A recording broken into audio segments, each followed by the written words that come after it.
So, welcome everyone. Just want to say we have updated our website for kind of the next speakers in this series. So it's a real pleasure to introduce today's speaker, Jon Peterson. He's an author, game historian, collector, and archivist. And he wrote a bunch of books, among one of them his recent book, Playing at the World, which gives a history of war games and also role-playing games. He gives frequent talks, such as today, and writes a lot on the history of games.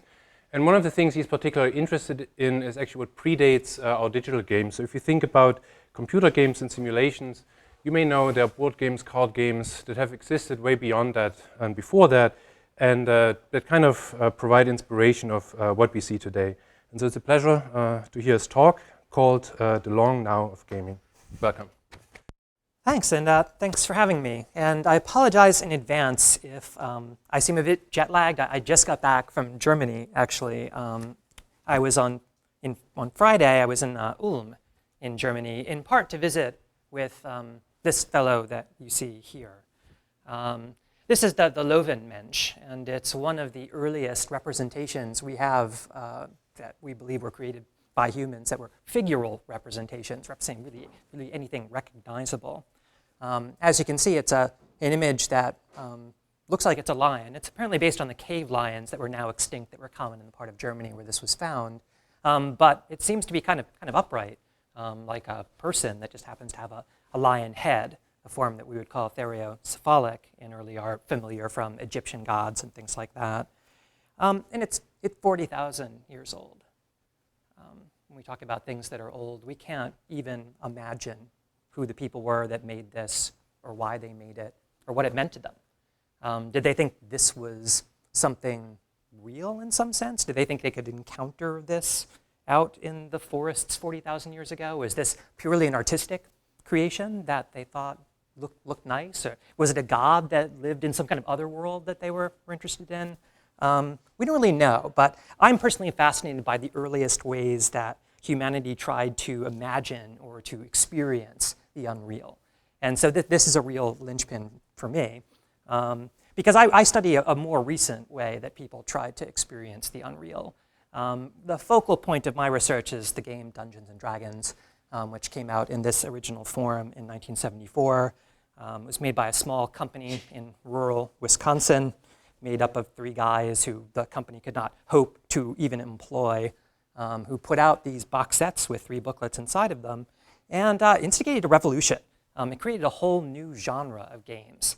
And one of the reasons I'm so fascinated by Dungeons and Dragons is because it's clear that so much of our computer game culture, which has become something rather significant actually in the last 30 years, really began with what we see in Dungeons and Dragons.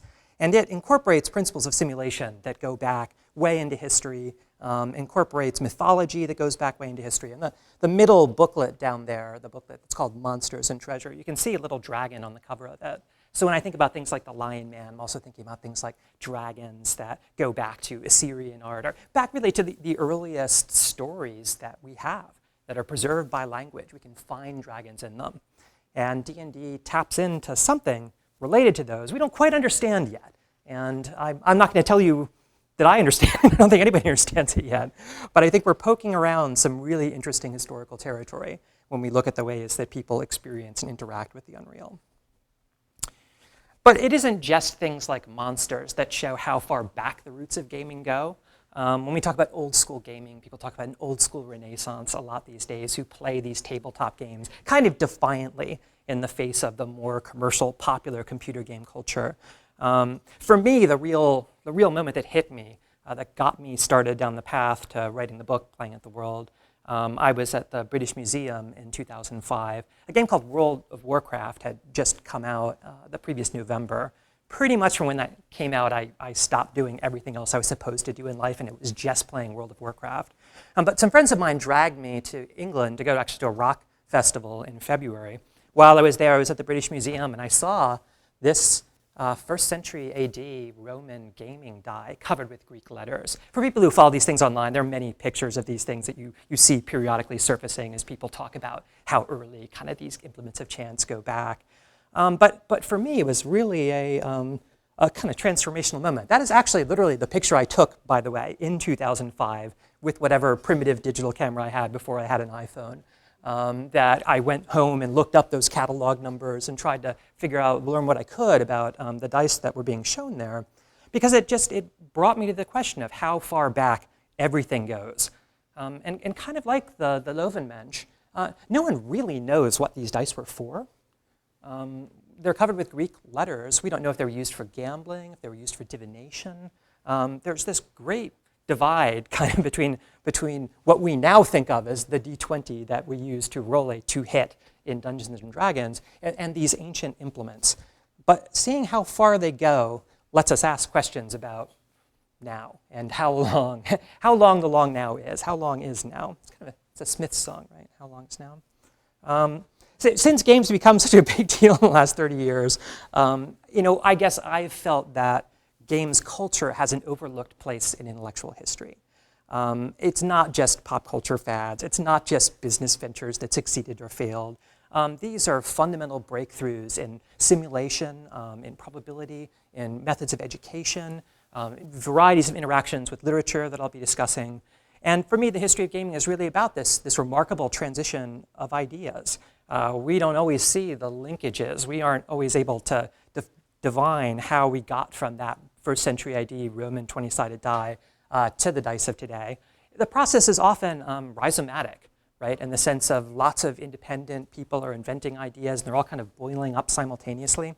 As far as I can tell, the D20 usage that we see in Dungeons and Dragons and related games really only dates back to the 1960s, like barely. And a lot of this had to do with the company right here in Palo Alto that was called Creative Publications, that was publishing all of the Platonic solids as dice for educational purposes. They put out these nice booklets that kids, really like preschoolers, would go through, and you'd be able to roll the dice and you'd learn about numbers from doing so. And it was from a catalog that contained those dice that people who were looking for implements of chance, who understood probability and statistics, who wanted to be able to model events in a game world, kind of adopted those. In ignorance of whatever it was that originally inspired the dice that we see in antiquity. But I mean, I guess my central thesis here today is really going to be that the key breakthroughs of gaming will be with us for a long time, and that we're still really in the infancy of a transformation that was catalyzed by the publication of D&D in the 1970s. But D&D, of course, merely concentrated like a prism, a whole set of trajectories in intellectual history that were combined in a very felicitous and successful way, and that ended up inspiring a whole lot of subsequent work. And I feel like I need to do this because I think so many of us, when we think about gaming, our gaming culture today, we think about it as being a product really just of the 1970s. And it's true, the 70s were pretty interesting times for games.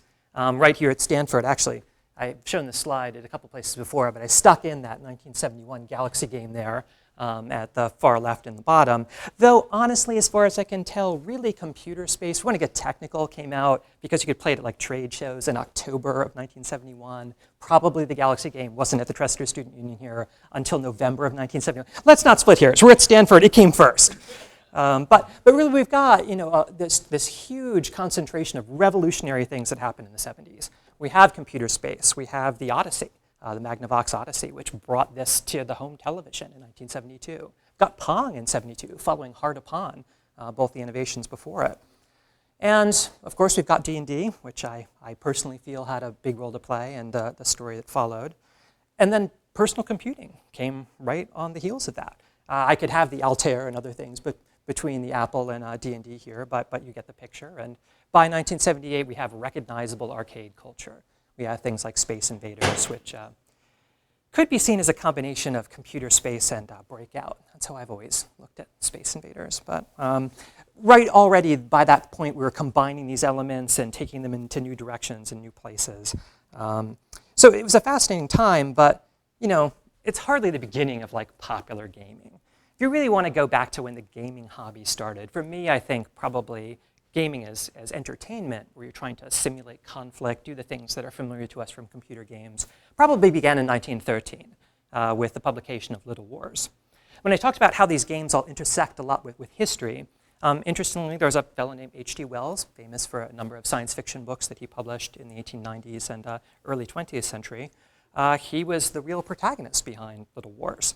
Little Wars was his attempt to take these toy soldiers that were then present in every English nursery made by a company called Britons, actually, a very patriotic name for toy soldiers, and figure out how to purpose them into an organized, competitive conflict. And his kind of seminal vision was, well, I can sell this as a commercial product, this book of rules that uses those toy soldiers, and market that as a game to people from adolescents, not very young children, but all the way up through adulthood. And as you can see in this contemporary depiction from Little Wars, he really imagined that grown men would be down on their hands and knees maneuvering around these toy soldiers. They had little cannons that shot wooden dowels that could knock the soldiers over at a distance. And he wasn't the only one who was doing this at the time. Robert Louis Stevenson, in the 1880s, when he was, he had terrible health problems, and he spent some time for health reasons in Davos, where the air is very thin. There were a number of kind of sanitariums there. Famously, in his attic in Davos in 1881, he played a number of these games with his young stepson. And Wells certainly, in part, works off of Stevenson's accounts. There are other writers like Fletcher Pratt, who is a New York intellectual who was connected with a number of the science fiction writers there, who ran a famous naval game before the Second World War. The thing when we look at Little Wars, part of the reason why we're reluctant to say gaming really began then is because, unfortunately, Little Wars came out right on the cusp of the First World War. And Wells was a pacifist. He strongly believed that playing at Little Wars would teach everyone what a horrible thing Great War was, right? That no one would do it anymore once you had these Little Wars out there. Well, it turned out it was not particularly timely to release a book that had that thesis in 1913. So the check was in the mail for a bit. It really didn't take until the 1950s that we began to see a hobby of gaming emerging in the United States and in England. These particular gamers here are kind of indicative of the gamers of the 1960s. They're in their basement. They have a huge sprawling table that they've meticulously designed this beautiful terrain for. And this was the graphics, right, of the pre-computer era, when you would go out of your way to design these beautiful terrains and arrange all of your miniatures, which you would meticulously paint. Some would make the miniatures themselves. And this is an interesting picture because it actually features one of the co-creators of Dungeons & Dragons. The third fellow from the right there with his elbows on the table is Dave Arneson. This was 1966 in the basement of that fellow Dave Wesley, who's on the far left there, who was famous for creating a game called Brownstein, which was one of the very early kind of role-playing games that inspired later work in D&D. But, even Wells was reacting to an existing tradition of war games. What Wells really contributed was to strip this down to be an entertainment product. But of course, the principles of simulation had been around by this point for a fairly long time. Once you had rudimentary control of probability and statistics, it became possible to simulate fictional events by deciding how likely it was they would occur, and then consulting some implement of chance, like, say, rolling a die and saying, okay, if it fell within the necessary range of probability, then that fictional event happened in the course of the game. And this was something that was designed by Prussian military scientists in the early 19th century, most important of whom was Reiswitz, as a means of training officers. They wanted the officers to be able to get a sense of the same uncertainty that they would face actually commanding troops in combat. Because he thought that was the only way you could really learn. He didn't want them to think like you think in chess, where in chess it's always obvious. Like if you move a knight, you know what's going to happen. You might not know what's going to happen several moves later, but your knight is either going to take the piece that there's no uncertainty about the knight taking the piece that you're trying to take. If the knight can take the pawn, then the knight takes the pawn. There's no die roll you do. There's no uncertainty about it. But we all know that, in warfare, weird things happen. And at Agincourt, it rained that day, and the French cavalry got bogged down, and the Welsh archers, did the bit, right? All kinds of weird contingencies affect battle. So it's always has to have some uncertainty to it. And so they started building these combat resolution tables, where they would roll dice and they would say what the results of these rolls would be. This is actually taken from a later English imitation of these German Kriegspiels. This one is from Baring, the famous Aldershot rules that were developed for Aldershot for the English military. And you can see in this that there are a number of options that result from various die rolls. It all depends. You can see the pips of the dice at the top. And then these are all kind of odds-based, depending on how bad your odds are. You can kind of see the 3 to 1, 2 to 1, things like that along it. Depending on how bad your odds are, you'll have a worse chance of being able to defeat the enemy. You might, in fact, be repulsed, or you might destroy the enemy, or you might totally destroy them. Combat result tables like this became very, very influential. Became a signature of all the board wargaming that was created by people like Avalon Hill that followed, and really was brought wholesale into Dungeons & Dragons as well in a slightly more sophisticated form. But, take a little sip of water here. One of the most interesting things about these principles of simulation is that they began to merge with the weapons of war themselves.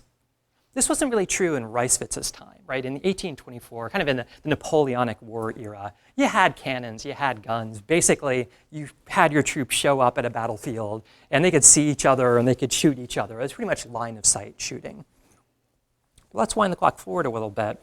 Say to Jutland, to 1916, to a time when you've got ships that are out in the North Atlantic or in the Baltic, that are actually shooting from a moving target at a moving target, where they need to make very intense calculations to figure out whether or not you can hit what you're aiming for. The power of cordite and steel at this point completely overwhelmed the mathematical and computational capabilities of the people who were implementing the weapons themselves. And so you can kind of think about it like the war came down to not who had the bigger gun, but who could really do better math. And this mathematical models, the models that were developed to be able to figure out, like at Jutland, where you now had guns that could shoot 9 nautical miles away. So in other words, if you are standing looking across the waterline from your ship, your pinky finger could entirely obscure a dreadnought at this distance. There's virtually no prospect for you to try line of sight to do that. It had to be people who were down in the bowels of the ship using tools like Dumaresques and all kinds of primitive analog firing computers that were used to ascertain ships' positions. They were building a model of combat down there. And like any model, this model could be exercised to represent real things or to represent fantastic things. In some sense, they were playing this computer game. Although, of course, they didn't have really a computer as such. So I would say that before there were computer games, there were these computed games that people had to do the computation for without the computer to do it for them. And, people tried to make it a little bit easier to do these computations.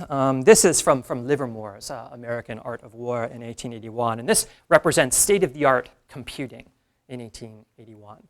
You want to get a sense of how far back things we might even consider computing go. Because you can see there's something here, it's called a computing table that's on the left. And then all these kind of tallies of losses.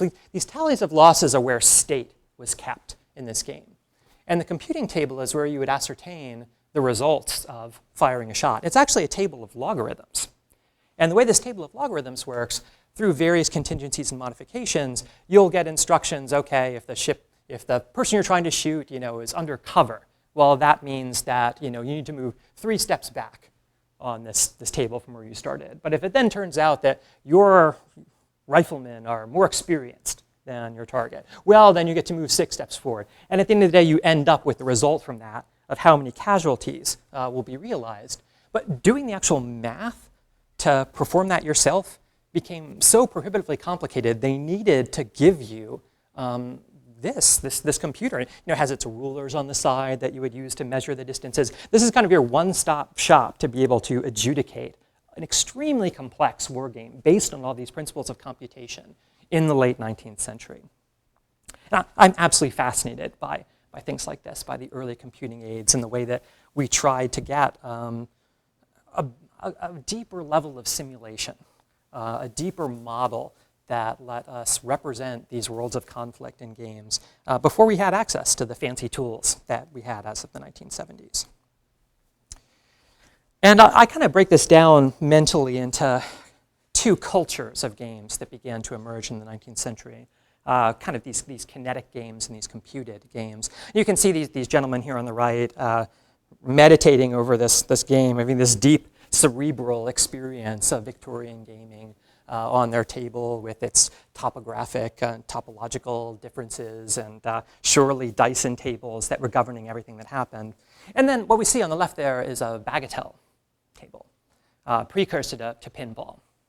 And the bagatelle table is really a case where you let nature do your computing for you. It's much more immediate, much more visceral, satisfying in a very different way. What we think of as the arcade game tradition of gaming, we might look at these Kinetic Games and say that is where that trajectory began, that culture began. I kind of almost look at this as an Apollonian versus Dionysian approach to this, where the Dionysian is the kinetic, and the computed is the Apollonian. And inevitably, of course, computers would enable us to close this gap. But for the longest time, these kind of existed as parallel activities throughout the 20th century. Oh, and just as an aside, it's worth mentioning that this, anytime I have to show one bagatelle table, then I have to go into the long now. Well, it turns out, of course, this goes back. It has its own whole tradition. Obviously, these bagatelle games depended on billiards. We can show people doing table billiards in 1830. And of course, before they were doing table billiards, they were doing ground billiards. I've read actually this is connected, interestingly enough, to fertility rights originally. That these ground billiard games where you had to have a stick and you'd hit a ball and it would go into a hole. Not that there's any symbolism, anything like that, but there are people really who study this that have made this argument, and apparently it is connected to all kinds of ecclesiastical activities that kind of were imported into Christianity from various pagan rites that existed before. Off topic for us today, but still fascinating. Even when you design something like a bagatelle table, though, when you look at the table in my previous slide, you still need to have done a certain amount of the computing beforehand to figure out how balls work and where they'll bounce. And it wasn't just intuition. By 1807, people had really started to study this and to understand this well, mostly because people gambled on these things. The same is true of dice. The only reason we really have probability and statistics like we do is because Fermat and people like that were extremely concerned about figuring out how to do fair wagers with dice, and all of the groundwork for this was laid by that. And these games, these kinetic games, really fascinate me to look at kind of the mid-20th century Apollonian and Dionysian approaches to this. There's a great place here in San Francisco that's called the Musée Mécanique. Does anybody here been there? People know this? Most people? If you have not been there, please go. Please go. You can. These pictures actually took them there. You get to experience kind of how people approached these simulations before the digital era, largely working off the principles of things like pinball. There's a baseball game you see here on the left that takes the same metal balls, the ball bearings that you shoot around in pinball, and is instead tasked them to keeping a baseball game that keeps careful score and state and so on. And many of these games even have individual teams represented with individual batters who are named. You'll go through the roster. I mean, it's very interesting how detailed these games were. And as I've studied more and more about these kind of analog, just before digital arcade games, you learn a tremendous amount about the levels of sophistication that are available through analog computing. And then, of course, these then kind of competed for mindshare with games like Stratomatic, which was the seminal baseball simulation game, which every year they would publish cards for all the players and all the various teams, and you'd be able to, it's kind of the early fantasy baseball sort of game. People loved this game. People ate it up at the time. And you see this across the board. All these game genres that I think we might be tempted to think are kind of computer game genres, things like these sports simulations, things like racing games. It's phenomenal to play this game like this Road Racer, where it's played actually on a drum, and the drum rotates. So when you kind of think of a vertical scroller computer game, the vertical scroller computer game is really just based on how this drum moves this way. You've got a little car that's on a stick that dangles down, and your steering wheel lets you move this car kind of laterally and turn it along these ways. Your job is to keep it on this road as the road changes, as this drum keeps rolling. Absolutely essential, I think, to understanding where the video game traditions came from, to see what the analog implementations of them were.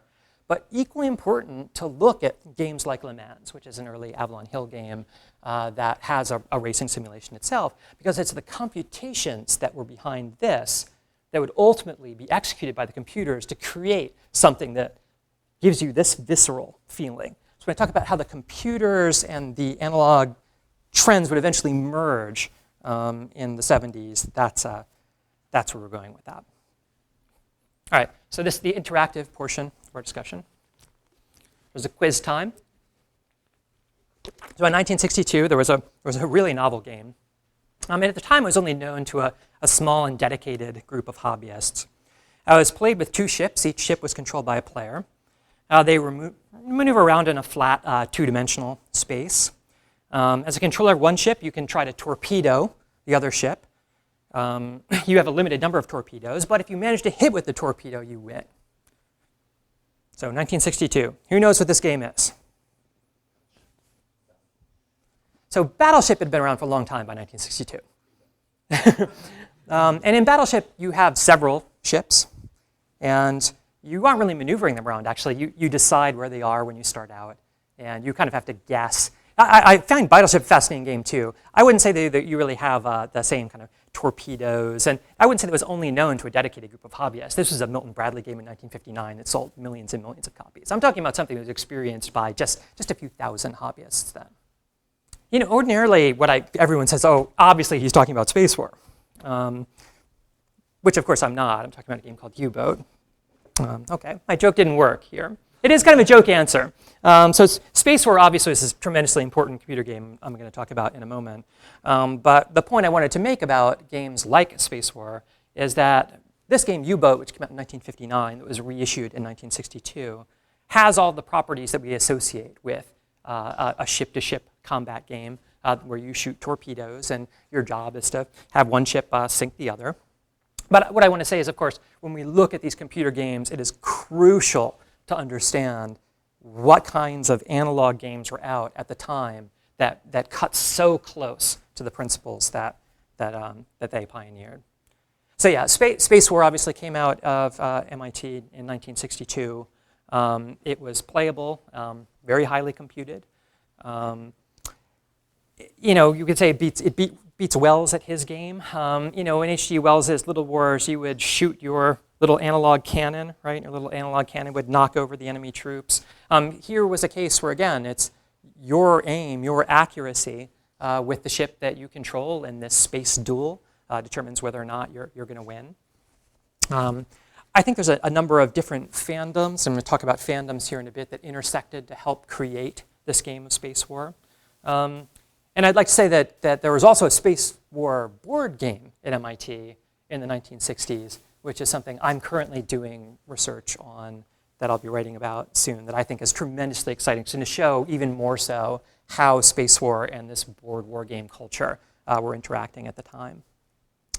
And you know, Space War, it isn't just one game. Space War came out in 1962 in its initial iteration. It was here at Stanford within about a year. Actually, one of the principal designers of it went from MIT to Stanford then. And on the PDP-1 system here in Stanford, it was widely played. And that is indeed what led to the Galaxy game that I mentioned earlier, ultimately by 1971. But by that point, Space War was a whole family of games that had radically different properties. And people like Stuart Brand, who came and studied what we're doing here at Stanford then, you know, really captured the diversity of gaming that Space War had come to represent. But even when we look at that, you know, I need to show a timeline and say, sure, Space War, okay, unlike U-Boat, it's a science fiction game. And we tend to think that a lot of the early computer games were science fiction games. And it's kind of natural that people who were interested in science fiction were also interested in computers. There had to be some overlap in those communities. But I'm really fascinated by the whole tradition of science fiction tabletop games that surrounded this and the various innovations that they ended up introducing. This game, Interplanetary, 1943, which was created by a gentleman named Art Widner up in Boston, is, as far as I can tell, the first attempt by hobbyists to take the science fiction games they loved, in his case, largely Lensman, the E. Doc Smith Lensman stories, which is, if you don't know them, kind of swashbuckling, you know, outer space, daring do sorts of adventures, and to try to turn this into a strategy game with ship-to-ship combat and everything else as you mined resources out in the universe. And in some respects, it anticipates what we now call the 4X genre of games, where we kind of have to go out to planets close to Earth and mine resources there in order to be able to move on to get to the next stage of it. Overlooked stuff that really, really requires more attention. You'll find, actually, a lot of the talks I give, I'm really saying there's a lot more work to be done. And it'd be great if somebody did it. I'm trying to do what I can, but really there's a ton more to be done. And I'm fascinated by science fiction fandom and by just the enthusiasm of the hobbyists who attack these problems. And we see the pattern of science fiction fandom repeated, again, for games fandom in the 1950s and then for computer fandom in the 1970s. And 20th century fandom is now something we kind of have to look at as an anachronism, right? If fans today express themselves through the internet and the fan communities organize themselves on the internet, and it's really a very different world from the world of the fandoms of the 20th century, where small clubs formed, like the Futurians and clubs like that were the foundational organizations of science fiction fandom in the 1930s, or the games groups, these groups of maybe 20 or 30 local gamers that would get together and circulate a fanzine, share ideas. They would have conventions. They'd be breaking out the party hats of 100 people. Showed up to one of these conventions and were just able to play some games, share some ideas. They all wanted to participate in design, although there were commercial entities that were producing games, for example, in the 1950s. Everybody wanted in on it. It wasn't enough to just experience these things. You wanted to get involved in the design. You wanted to be one of the protagonists in this. That's one of the defining qualities of fandoms. And computer fandom inherited all of these things from the previous fandoms before it. And let's face it, there was so much overlap between science fiction fans and computer fans. It was almost inevitable that science fiction and computer games would kind of evolve in parallel in the 1960s. In the university environments where people actually had access to computers, most gamers outside of universities didn't, at least not for recreational purposes. You'd find a lot of educated people that were interested in science fiction. You'll find a number of titles here that were crucial to the 4X genre. Games like War of the Empires, which Gary Gygax had a large role in developing. Games like Galaxy and Empire, which are fascinating play-by-mail games that, again, have this notion of expanding, exterminating other races, doing what you can to exploit planets that you find. Stellar Conquest is where people who write about the history of science fiction games, as far as I can tell, typically pick up. In 1974, there's like 30 years of material that precedes that I think is just rife for study and for research and for writing. I think it's fascinating material with that. And we see games like Civilization borrow very, very heavily on these precedents. And of course, Civilization, which we all know is a computer game, started out as a board game. Started out as a Heartland trefoil game in 1980 in England, and was then purchased by Avalon Hill. Avalon Hill put out its Civilization and Advanced Civilization board games. Sid Meier is not always so straightforward, I guess, about the debt that his games may have owed to this, but if you have them and you look at them, it's pretty clear what the situation is. And everybody's always like that. I studied the history of games a lot. No one is ever willing to concede that they were influenced by everything. I talked to Gary Gygax. All Gary Gygax ever told me when he was still alive was how he made everything up out of whole cloth off the top of his head. Nothing influenced him before it. But these people, these fans of these games, are the community that created Dungeons and Dragons and were so influential on early computer games. And indeed, for people who like this term geek culture, it's not something that I'm super fond of myself. I think we see a merger, really, of the science fiction fandom, computer fandom, and games fandom that came to its head in the early 1970s and created the ideal conditions for entering the dungeon, coming to the 1970s. There's actually supposed to be a picture here that I guess fell off of my slide somehow. But it was going to be this beautiful picture that is from Domesday Book number 13 that shows Dave Arneson's personal map of a town called Blackmore. Dave Arneson was one of the co-creators of Dungeons and Dragons, and Blackmore Castle was the place that had dungeons beneath it. which Mr. Arneson decided, it'd be a really cool thing to have people come and adventure in these dungeons that are below Blackmoor Castle. I'm really not sure how that did not end up on my slide. Is it hidden here? No, I don't think it is. You're going to have to take my word for it. It's not a picture of the dungeon, it's just a picture of the town of Blackmoor. I have it up online in various places. If you're really, really interested, come to me afterwards, and I'll talk a bit about it. But really, I just wanted that there to tee up the notion that D&D, as I showed in that earlier timeline, appearing in 1974 in this culture that had merged, right, from science fiction fandom, from analog gaming, and then from computers, necessarily, because it brought so many of those people together itself. There were so many kind of science fiction and fantasy fans who weren't necessarily gamers, but as soon as D&D came out, suddenly there was something different. Suddenly, your game could now be about a story. And that dimension of the game created this even more radical unification of those fandoms. And because of that, when we look at D&D and we ask where D&D influenced computer games, it's hard to say where it didn't. Really anywhere the games track quantified health, you have hit points, the Street Fighter health bar, anything like that. The reason why it's there goes back to the principles of simulation that D&D popularized. Now, of course, I could point to right switch showing points of damage and things like that in the early 19th century, but that had largely been forgotten. As I said, so much is rediscovered, so much is rhizomatic in the way that these things emerge. This was something that was really disruptive to the people who first saw it in D&D, who were just growing up at the time, who were high school students, college students. This idea of quantified damage was remarkable, let alone the idea that you have a character who improves with experience, who can level up.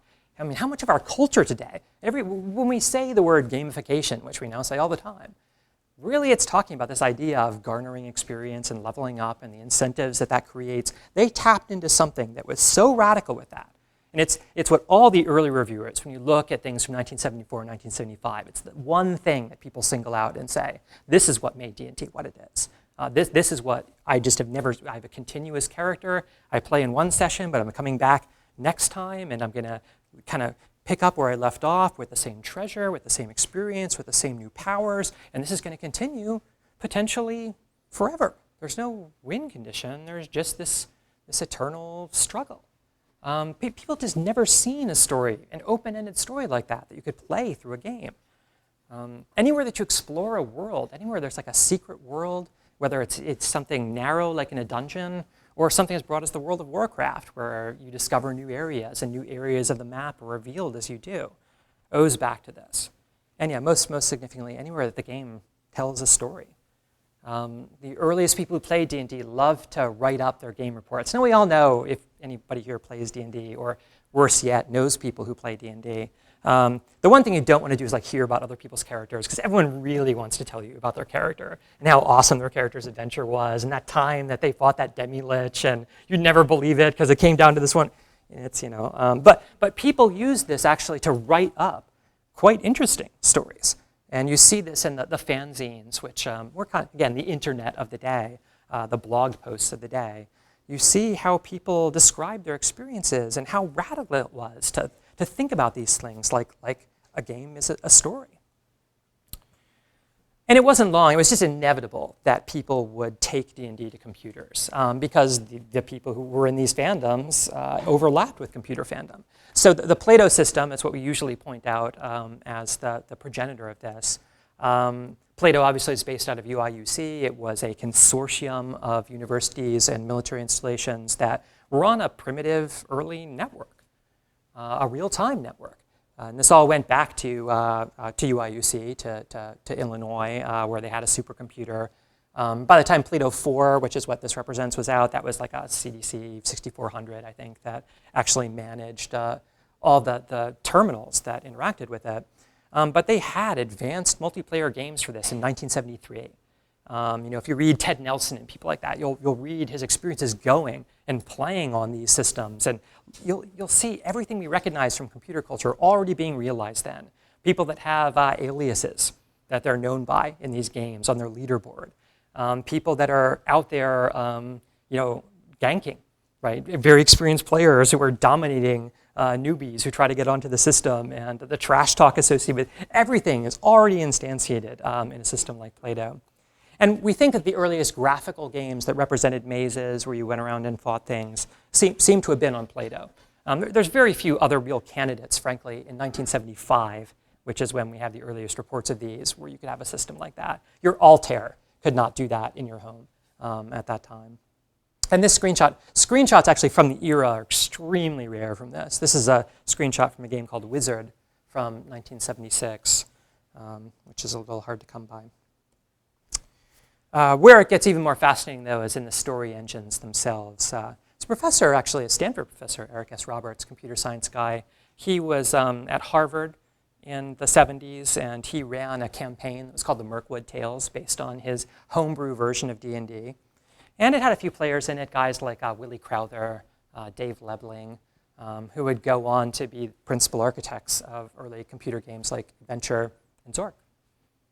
And when you read through the rules of the Mirkwood Tales, which Professor Roberts was generous enough to give to me when I was working my book, it really becomes kind of clear how you get to that, that dialogue between the player and the referee that we see in these early interactive fiction games. This, too, there had just been nothing like it, and it represents this intersection of the story concept of science fiction fandom, the game concept that we get from D&D and from the Mirkwood Tales, and then computers themselves, this remarkable confluence.